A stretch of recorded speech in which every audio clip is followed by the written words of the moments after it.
Je sais, écoute, c'est mon père qui a eu l'idée de mon nom. Quoi qu'il en soit, aujourd'hui, je pars pour un voyage épique à travers le corps humain. Alors, tu veux venir avec moi ? Le voyage commence lorsque l'humain se dirige vers la salle de repos du travail, ouvre sa boîte à déjeuner et me trouve là-dedans. Qu'est-ce qu'il y a ici ? Un sandwich à la dinde, du yaourt ? Je vois qu'il a déjà croqué dans son sandwich. Ah, maintenant, c'est mon tour. Il m'a mis dans sa bouche. Allez, c'est l'heure de se lancer. Pour être honnête, il fait plutôt humide et chaud ici. La bouche est la porte d'entrée du système digestif. Ce système est conçu spécifiquement pour transformer les aliments en nutriments utiles qui se chargent de te donner de l'énergie et aident tes cellules à croître et à se réparer. Donc, une fois que tu prends la première bouchée de ce que tu manges, tu mets en route l'appareil digestif. Pendant que tu mâches, les aliments sont coupés en morceaux pour faciliter le processus. La salive s'avère très utile, car elle se mélange à la nourriture et la décompose encore mieux. De cette façon, ton estomac n'a pas besoin de digérer des morceaux entiers de nourriture. Et voici un chiffre qui va t'époustoufler. La quantité de salive que tu produis en une année pourrait remplir 2 baignoires de taille moyenne. Presque une piscine pleine de bave. Il pleut vraiment de la salive ici. Berk. Waouh, je ferais mieux de faire attention à ses dents. Je ne voudrais pas finir comme la dinde là-bas. C'est compliqué puisque ce type utilise sa langue pour faire rouler la nourriture dans sa bouche et vers ses dents. Mais moi, je n'ai pas du tout envie de me transformer en confiture aujourd'hui. Alors, je vais juste éviter de me faire croquer. On descend par ce toboggan. Ouais, nous nous dirigeons maintenant vers la gorge. Ils l'appellent aussi le pharynx. Oh! La route bifurque en 2 voies. Par où dois-je aller ? Pique, collégramme. Bon, je ne sais pas. Je vais tenter par ici. Attends. Je crois que j'ai pris la mauvaise direction. Pourquoi tout tremble ? Ce pauvre humain tousse comme un fou. Quelqu'un lui donne une bonne claque dans le dos. Et voilà, on remonte. Désolé mec. Ouf, c'est passé près. J'ai failli finir dans ses poumons, ce qui aurait été terrible. Bon, parfait, je suis de retour sur la bonne route. Alors essayons à nouveau. J'ai pris correctement le chemin qui passe à travers le tube digestif. Il porte le nom sophistiqué d'œsophage. Moi j'aime bien l'appeler le train des aliments, mais c'est beaucoup moins spacieux que je l'imaginais. Je me fais un peu écrabouiller ici. Oh, comment je fais pour continuer à descendre ? Ah, je vois. Les muscles des parois de l'œsophage de cet humain se resserrent derrière moi et s'ouvrent devant moi. C'est un processus appelé péristaltisme. Et c'est ce qui me fait traverser son système digestif. Encore quelques secondes de plus et nous sommes arrivés au bout du tunnel. Ici, il y a un muscle qui s'ouvre pour laisser la nourriture pénétrer dans l'estomac et l'empêcher de revenir dans l'œsophage. C'est un peu comme une douane à sens unique. Je ne suis qu'un touriste, laissez-moi entrer. Yes, j'ai traversé la valve et pénétré dans l'estomac. On dirait un sac, tu vois, et laisse-moi voir ces drôles de murs. Waouh, il est solide, dis donc. Il est tout musclé. Je ne suis pas surpris en fait. L'estomac reçoit, mélange et broie la nourriture en bouillie, donc il doit être assez fort. Honnêtement, ça n'a pas l'air trop... Oh mon Dieu, qu'est-ce que c'est ? Ça brûle horriblement. Wow, wow, wow, wow, c'est chaud. Je dois me débarrasser de cet acide gastrique ou... Je vais me transformer en liquide ou en pâté comme le sandwich à la dinde là-bas. C'est bon, je suis venu bien préparé. J'ai apporté ce petit appareil très pratique qui me gardera dans une bulle protectrice. D'habitude, tes aliments n'ont pas ça, mais moi, j'ai de l'expérience, tu sais. C'est classé top secret. Je n'ai qu'à appuyer sur ce bouton. Voilà. Maintenant, je peux continuer à te parler tranquillement tout le long du chemin au lieu de me transformer en gelée de raisin. Prochain arrêt, l'intestin grêle. Cet organe super long en forme de serpent enroulé est composé de 3 sections. Quand je dis super long, je n'exagère pas, tu vois. Si tu l'étalais, ce que je ne te recommande pas de faire parce que tu as besoin de le garder bien enroulé et à l'intérieur de toi, tu aurais un tube qui fait plus de 6 mètres de long. Ouais, c'est aussi grand qu'une girafe. Et ça tient en entier dans tes entrailles. Incroyable. Je dois dire qu'il fait plutôt chaud ici. J'ai presque l'impression d'être dans une station balnéaire tropicale.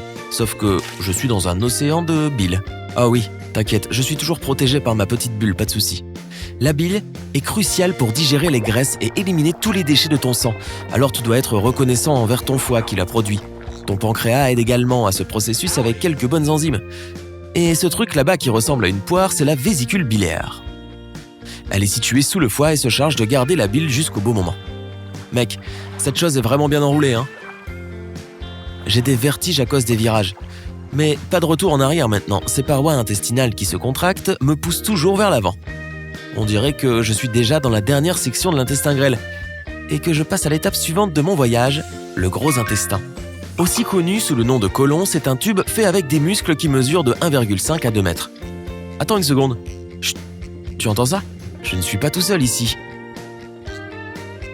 Je suis encerclé. Quelque chose s'approche, c'est une bactérie. Oh, il y en a des tonnes ici. Ce type est malade et a une sorte de parasite intestinal ou quoi? Non, c'est normal. Tes intestins ont besoin de bonnes bactéries pour les aider à décomposer les aliments, les vitamines et les nutriments afin que ton corps puisse les utiliser. Quoi de neuf, les gars? C'est quoi ce petit truc là-bas à l'entrée? Ah, ça doit être l'appendice. Il ne fait pas grand-chose à part abriter les bactéries dont l'intestin pourrait avoir besoin. Il possède aussi des tissus qui sont utiles pour ton système immunitaire. Mais c'est surtout une petite chose inutile. Donc les gens peuvent encore s'en passer. Si ton appendice s'enflamme, un médecin te l'enlèvera. Vraiment. Ici, en tout cas, on dirait que ce type a toujours le sien. Tant mieux pour lui. De toute façon, nous sommes maintenant dans le gros intestin et je suis content qu'il y ait un peu plus d'espace ici. Si je n'avais pas avec moi ma bulle de protection top secrète, je ne serais plus à l'heure actuelle qu'une bouillie jaunâtre et liquide. À mesure que ces contractions musculaires me poussent à travers le côlon, toute mon eau est aspirée hors de moi. Ma forme finale, l'aisselle. Wep, caca, popo, numéro 2. Quel que soit le nom que tu lui donnes, tout ça se produit dans le gros intestin. Il y a encore plein de bactéries partout. Elles travaillent dur, hein? Eh bien, il ne peut pas y en avoir trop ou trop peu, sinon tu aurais des problèmes digestifs, comme par exemple des intolérances alimentaires. Elles jouent également un rôle majeur dans ton immunité. Et c'est pourquoi tu en as des milliards dans ton intestin. Continuez comme ça, les gars. Je continue mon chemin vers le côlon à gauche. Lorsqu'il est trop plein de sel, il décide de tout vider dans le rectum, parce qu'il ne peut pas le garder tout seul. Il faut habituellement environ 36 heures pour que ce qui reste de ta nourriture, plus grand-chose maintenant, c'est juste des déchets, arrive jusqu'à ce point. Moi, j'ai accéléré le voyage parce que j'ai d'autres choses à faire. Allons au rectum alors. C'est parti, mon kiki. Le rectum est une chambre droite d'environ 20 cm de long. Il y a des capteurs spéciaux, comme celui-ci ou celui-là, qui te permettent de savoir quand il y a quelque chose dont tu devrais te débarrasser. Ils envoient un signal au cerveau quand les sels ou les gaz veulent sortir. C'est à peu près à ce moment-là que cette idée surgit dans ton cerveau. Oh, je dois aller aux toilettes. Si le moment te convient, c'est-à-dire si tu trouves des toilettes, les sphincters se détendent et voilà. Tes selles trouvent leur sortie. Au revoir la pizza du petit déjeuner d'hier. Quoi? Personne d'autre ici ne mange de pizza froide pour son petit déjeuner? D'accord, alors fais-moi savoir dans les commentaires à quoi ressemble ton petit déjeuner de tous les jours. Quoi qu'il en soit, quand le moment n'est pas encore venu de relâcher les selles, tes sphincters se contractent.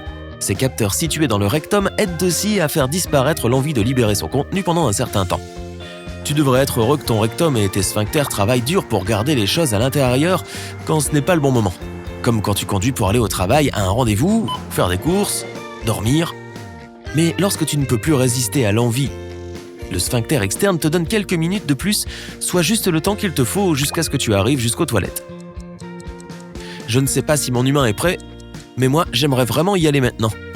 Peut-être que je peux brancher ces capteurs pour m'échapper. Oh ouais, ce type est au travail, n'est-ce pas? Ça va être gênant alors. Bien sûr, la nourriture normale ne quitte pas ton corps d'une manière aussi gracieuse que moi. Tu ne reconnaîtrais même pas ce qui était quoi. Mais moi, Raymond le raisin, j'ai encore des choses importantes à faire. Alors mon gars, allons aux toilettes. Je me casse d'ici. Bye. Eh bien, c'était différent cette vidéo.